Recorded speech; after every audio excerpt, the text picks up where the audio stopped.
Students, आधार study में आपका एक बार फिर स्वागत है।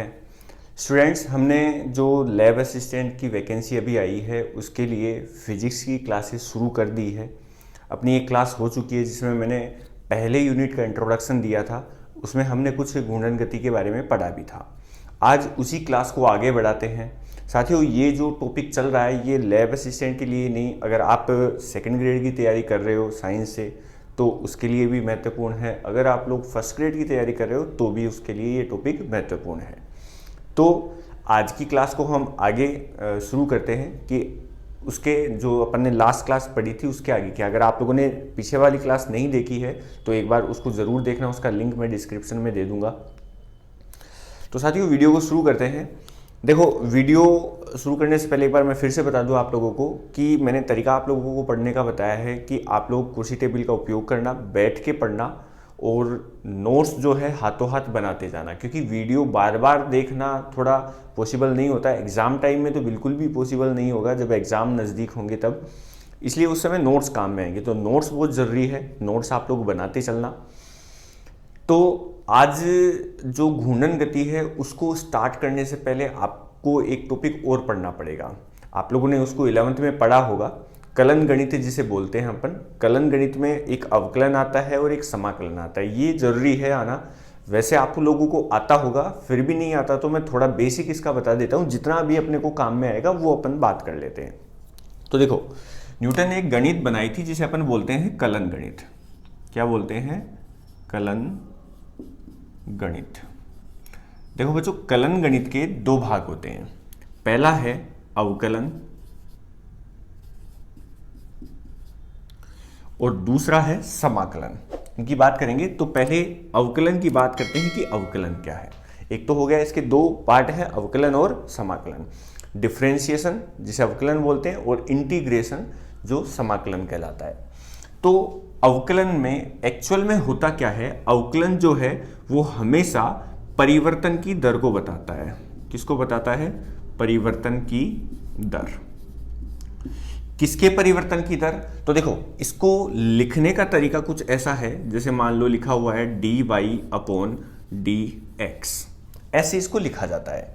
अब यहां पर दो राशियां हैं, एक तो y है और एक x है। यहां पर जो y राशि है या जो ऊपर लिखा हुआ है, इस राशि में परिवर्तन होता है। इसमें क्या होता है? परिवर्तन होता है, ठीक है। और ये जो नीचे लिखी हुई राशि है इसके अनुसार बदलती है। ये y जो है इस x के अनुसार परिवर्तित होता है, ठीक है। तो अवकलन हमेशा परिवर्तन की दर बताता है।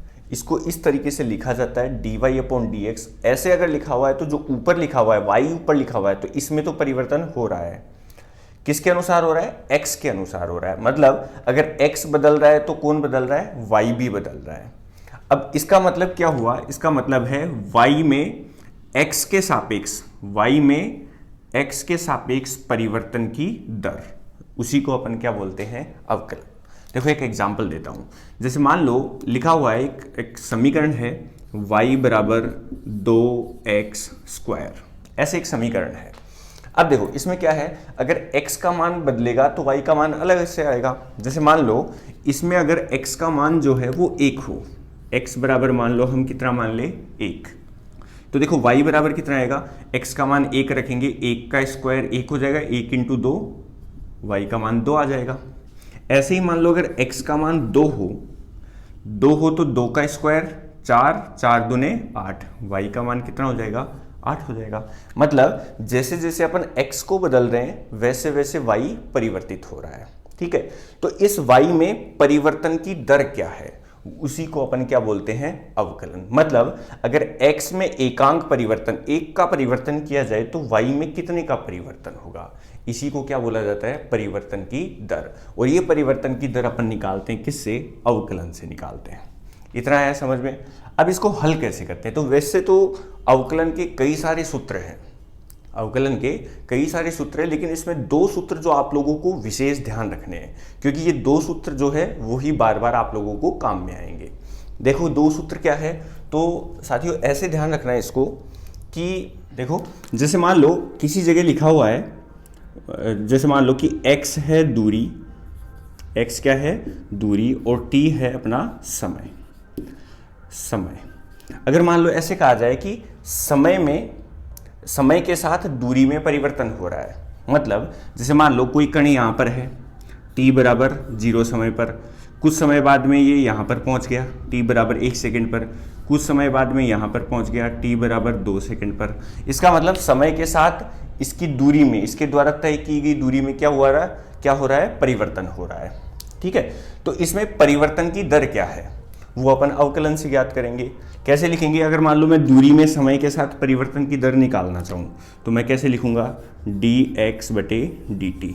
समय के साथ देखो x के अनुसार, मतलब नीचे वाली राशि के अनुसार बदलता है, तो यहाँ पर दूरी किसके अनुसार बदल रही है? समय के अनुसार, तो समय को नीचे लिखूंगा, और परिवर्तन किस में हो रहा है उसको ऊपर लिखा जाता है, तो इसको लिखा जाता है dx/dt, मतलब दूरी में समय के साथ परिवर्तन, या हम इसे बोल सकते हैं कि दूरी में समय के साथ परिवर्तन की दर है ये, जो किससे ज्ञात करते हैं? अवकलन से। अभी जैसे मैंने बात की कि अवकलन के वैसे कई सारे सूत्र हैं, लेकिन 2 सूत्र आप लोगों को विशेष ध्यान रखने हैं।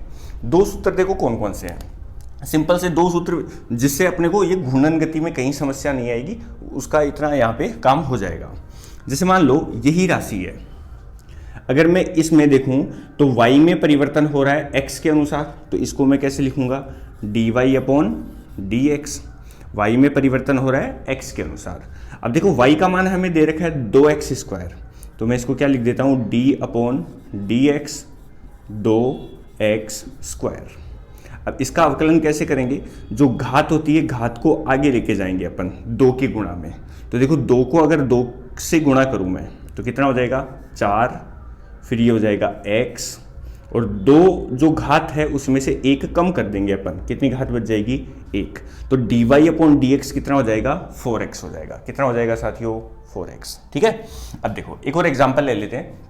जैसे मान लो लिखा हुआ है d/dt, ठीक है, और यहां पर लिखा हुआ है 2t⁵5।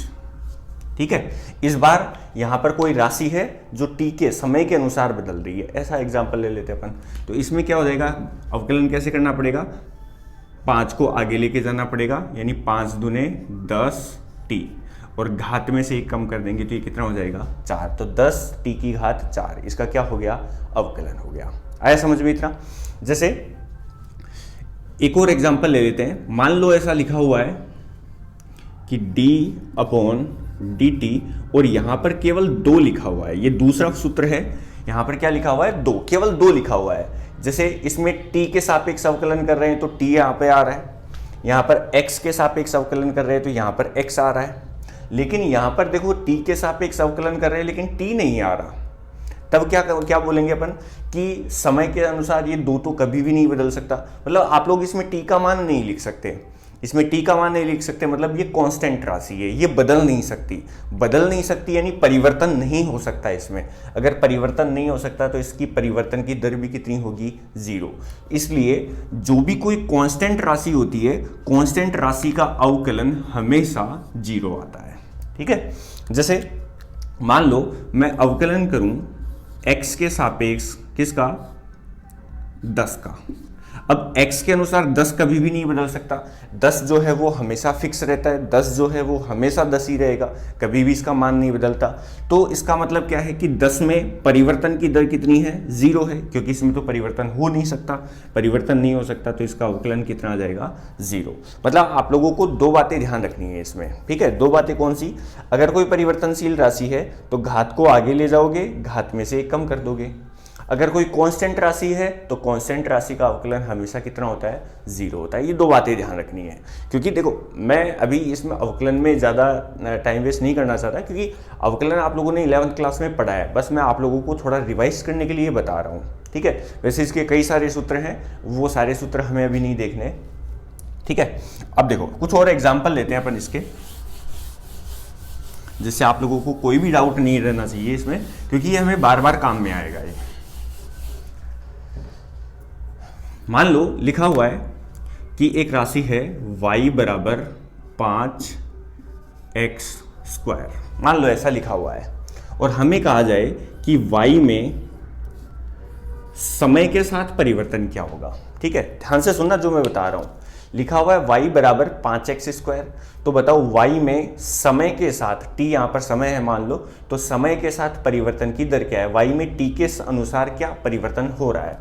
अब आप लोग क्या देख रहे हो कि t के अनुसार परिवर्तन देख रहे हैं, यानी परिवर्तन हम किस में कर रहे हैं, t में कर रहे हैं, और t में परिवर्तन करने पर किस में परिवर्तन होना चाहिए, y में होना चाहिए। अब t का मान जैसे 1 रखो, तो यहां पर देखो t का मान रखने के लिए अपने पास कुछ भी नहीं है, यहां पर तो x का मान रखा जाएगा, t का मान नहीं रखा जाएगा, यानी ये वाली राशि t के अनुसार तो बदल ही नहीं रही। हम t का मान इसमें कैसे रख सकते हैं, यहां पर तो t का कोई पद ही नहीं है, यहां पर मान रखा जा सकता है तो x का रखा जा सकता है। तो अगर मैं t के अनुसार देखूं तो मैं ये कह सकता हूं कि t के अनुसार y नहीं बदल रहा। t के अनुसार अगर y नहीं बदल रहा, इसका मतलब समय के सापेक्ष ये जो y है वो कांस्टेंट है, और ऐसी स्थिति में इस कांस्टेंट का अवकलन कितना हो जाएगा, 0। ठीक है, ये ध्यान रखना है आप लोगों को। या फिर मैं इसको ऐसे लिख सकता हूं कि बराबर d/dt, और y की जगह पर क्या लिख सकते हैं, 5x²। अब समय के अनुसार ये तो बदल नहीं रहा, नहीं बदल रहा, तो इसका अवकलन कितना हो जाएगा, 0 हो जाएगा। लेकिन अगर मैं इसी को ऐसा लिखूं dy/dx, यानी y में परिवर्तन चेक करूं x के अनुसार, y में परिवर्तन चेक करूं x के अनुसार। यहां क्या किया मैंने, y में परिवर्तन चेक किया समय के अनुसार, और यहां पे परिवर्तन चेक कर रहा हूं y में x के अनुसार। तो देखो x का मान बदलेंगे, यानी x को अगर चेंज करोगे तो y तो चेंज होगा यहाँ पे, यानी इस कंडीशन में इसका अवकलन 0 नहीं आएगा। तब क्या आएगा, d/dx 5x²। तो देखो घात को आगे ले लेंगे, क्योंकि आप लोगों को यही चेक करना है, समय के साथ परिवर्तन देख रहे हैं, लेकिन यहाँ पर तो समय का पद ही नहीं है, यानी समय के साथ ये कांस्टेंट है। ठीक है, कांस्टेंट का अवकलन 0। x है, x के अनुसार देख रहे हैं, तो x के अनुसार तो ये बदल रहा है, तो यहाँ पर इसका अवकलन आना चाहिए। कैसे आएगा, घात को आगे लेके जाओ 5 के गुणा में, तो 2 को अगर 5 के गुणा में लेके जाएंगे तो 10x, और घात में से 1 कम कर देंगे अपन, 1 आ जाएगा। ठीक है, जैसे एक और एग्जांपल लेते हैं। मान लो लिखा हुआ है कि x बराबर है 4t² प्लस 2t प्लस 3। मान लो इतना बड़ा कोई पद है, इतना बड़ा कोई समीकरण है, और हमें कहा जाए कि इस x में समय के साथ परिवर्तन की दर ज्ञात करो। यानी हमें क्या पूछा है, हमें पूछा है dx/dt, x में समय के साथ परिवर्तन, यानी समय को बदलो। यहां पर आप लोग चेक कर सकते हो, अगर t को बदलेंगे तो x बदलेगा, यानी परिवर्तन की दर आएगी। तो कैसे हल करेंगे इसको, देखो dx/dt, तो x की जगह पर मुझे ये समीकरण दिया हुआ है। समीकरण क्या दिया हुआ है, समीकरण में लिखा हुआ है 4t² प्लस 2t प्लस 3। तो देखो इसका अवकलन कैसे करोगे, यहां पर देखो घात है, घात को आगे लेके जाओ। आप लोग चेक करते जाओ कि t के सापेक्ष कर रहे हैं, t का पद है, यानी इस वाले पद का अवकलन होगा। कैसे होगा, घात को आगे लेके जाओ 4 के गुणा में, तो 4 दूने 8, घात में से 1 कम कर दो, 2 में से 1 कम करेंगे तो t की घात कितनी बच जाएगी, 1 बच जाएगी। ठीक है, ऐसे देखो यहां पर t की घात कितनी है, 1 मान सकते हैं अपन। t को बदलेंगे तो ये वाला पद भी बदलेगा, t का मान यहाँ पे रखा जा सकता है। अब इसकी घात 1 है, 1 को आगे लेके जाएंगे 2 के गुणा में, तो कितना हो जाएगा 2। 1 को अगर 2 से गुणा करूंगा तो 2, यहाँ पर t, और t की घात में से 1 कम करो, 1 में से 1 कम करेंगे तो कितना हो जाएगा 0, यानी t की घात 0 आ जाएगी।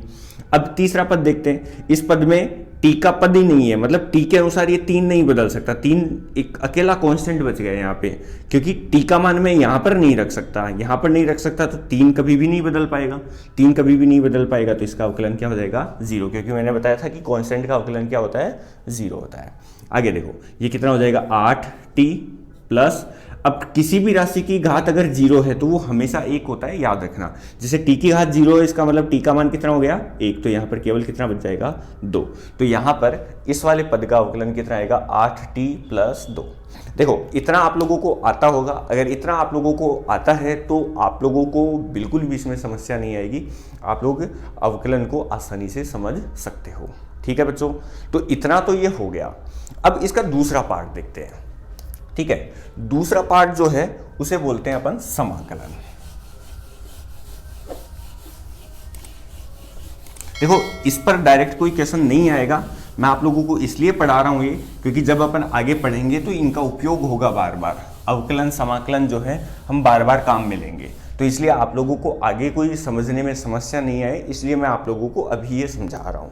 ठीक है, देखो दूसरा जो भाग है इसका वो है समाकलन। समाकलन, देखो समाकलन क्या होता है, सबसे पहले तो याद रखना ये अवकलन का हमेशा उल्टा होता है, विपरीत होता है अवकलन का। अवकलन का हमेशा क्या होता है, विपरीत होता है। पहली बात कैसे होता है वो मैं अभी समझाता हूं आप लोगों को। समाकलन में देखो क्या होता है, समाकलन हमेशा छोटी छोटी राशियों का योग करके हमें बताता है। जैसे अवकलन हमेशा परिवर्तन की दर बताता है, वैसे ही समाकलन हमेशा हमें क्या बताएगा, छोटी छोटी राशियों को जोड़ के एक टोटल मान हमें बताता है। ठीक है, इतना ध्यान रहेगा। अब देखो इसको लिखते कैसे हैं, तो समाकलन को लिखने का तरीका ये होता है, एक तो ऐसे चिन्ह लगाते हैं, फिर y dx ऐसे लिखा जाता है इसको।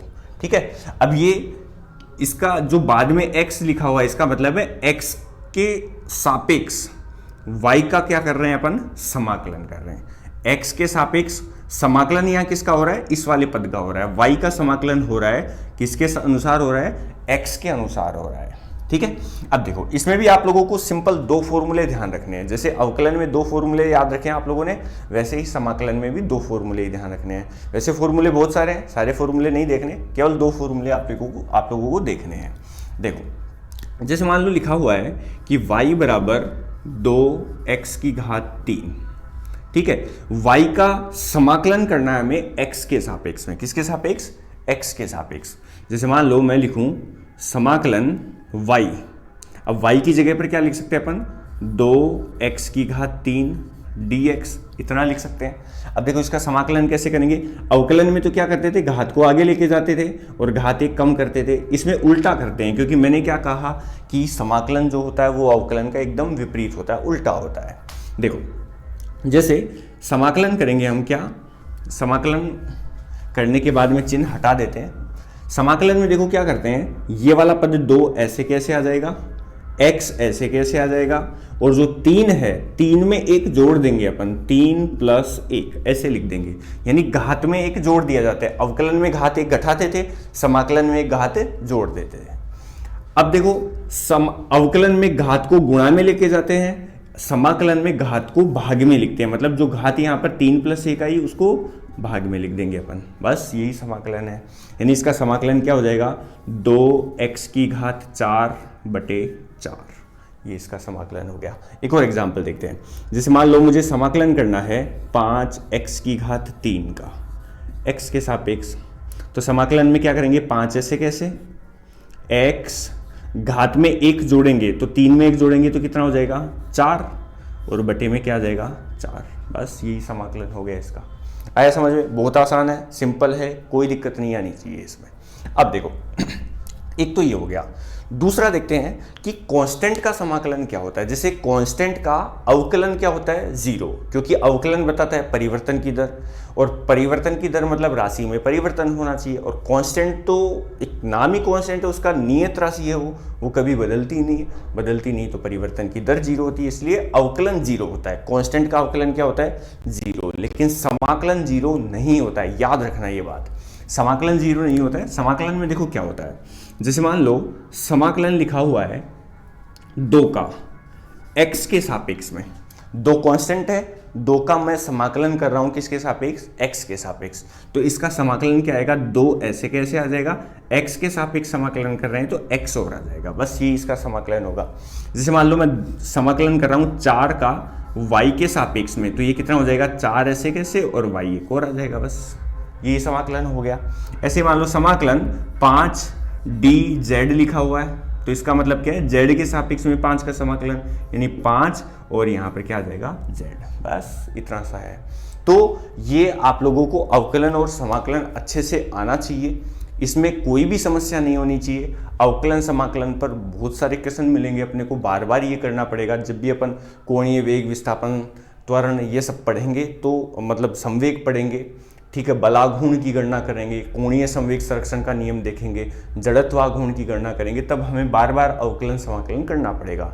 तो ये जो दो पॉइंट मैंने बताए आप लोग अच्छे से समझ लेना, इनको नोट्स के रूप में लिख लेना।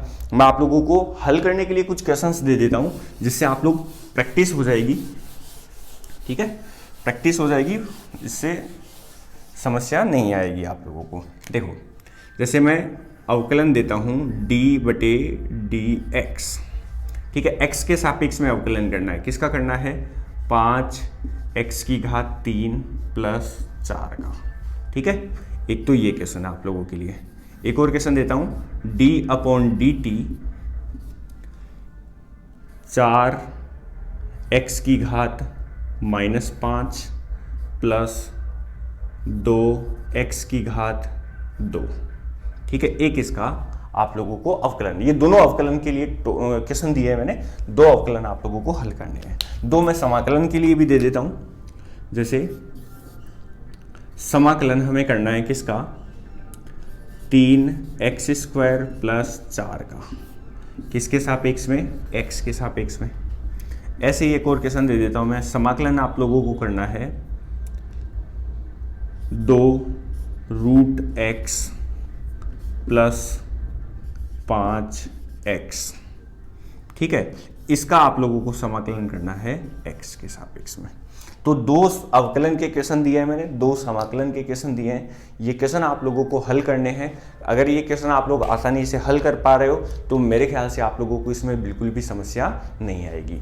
तो बच्चों ध्यान रखना, ये टॉपिक मैंने इसलिए बताया है क्योंकि आप लोगों को, देखो कल भी अपन बात कर चुके हैं कि अपन फिजिक्स इस तरीके से पढ़ेंगे कि आप लोगों को कोई भी डाउट नहीं रहे। एक छोटा सा टॉपिक आप लोगों का क्वेश्चन गलत नहीं करना चाहिए। मतलब एक छोटे से टॉपिक के कारण अगर आप लोगों का, एक छोटे से डाउट के कारण आप लोगों का अगर क्वेश्चन गलत हो रहा है तो इसका मतलब आप लोग तैयारी अच्छे से नहीं कर पा रहे। तो इसलिए मैंने एकदम पूरा जो चीज़ जहाँ पे काम में आनी चाहिए वो पहले ही बता दी है मैंने। तो अवकलन समाकलन आप लोगों को पढ़ना पड़ेगा। अब बच्चों एक चीज़ और आप लोगों को खुद से करनी है, वो आप लोगों को खुद से, नोट्स बना रहे हो तो नोट्स में ही एक पेज पर आप लोगों को ये लिखना है, खुद से ट्राई करना है। क्या ट्राई करना है? आप लोगों को जितने भी क्षेत्रफल के सूत्र हैं वो लिखने हैं। जैसे वर्ग का क्षेत्रफल, घन का क्षेत्रफल, घन का पृष्ठीय क्षेत्रफल, ठीक है, बेलन का क्षेत्रफल, ऐसे ही इनके आयतन के सूत्र, बेलन का आयतन, घन का आयतन, घनाभ का आयतन, शंकु का आयतन, ये सारे आप लोगों को ध्यान रखने हैं, सभी आप लोगों को पढ़ने हैं, ठीक है। ये आप लोग इनके फॉर्मूले लिख ही लेना, एक बार इनको पढ़ लेना, ये बहुत काम में आएंगे अपने को, ठीक है। क्योंकि वो उनकी क्लास में नहीं ले पाऊंगा वो, क्योंकि आप लोगों ने 10th क्लास तक बहुत बार उनको पढ़ा है, वो मैं अब क्या पढ़ाऊंगा उनको, आप लोग खुद से ट्राई करना, वो सारे फॉर्मूले आप लोगों को लिखने हैं। और ये 4 क्वेश्चन मैंने दिए हैं, ये 4 क्वेश्चन आप लोगों को हल करने हैं। तो बच्चों आज की क्लास इतनी यहीं तक रखते हैं अपन। नेक्स्ट जो अपनी क्लास आएगी वो घूर्णन गति पर आएगी, जिसमें हम अवकलन समाकलन का उपयोग करने वाले हैं, ठीक है बच्चों। तो वीडियो अगर अच्छा लगा है तो लाइक ज़रूर करना, दोस्तों में इसे शेयर करना, और अगर चैनल पर नए हो तो चैनल को सब्सक्राइब कर लेना, ठीक है बच्चों। मिलते हैं नेक्स्ट क्लास में, धन्यवाद।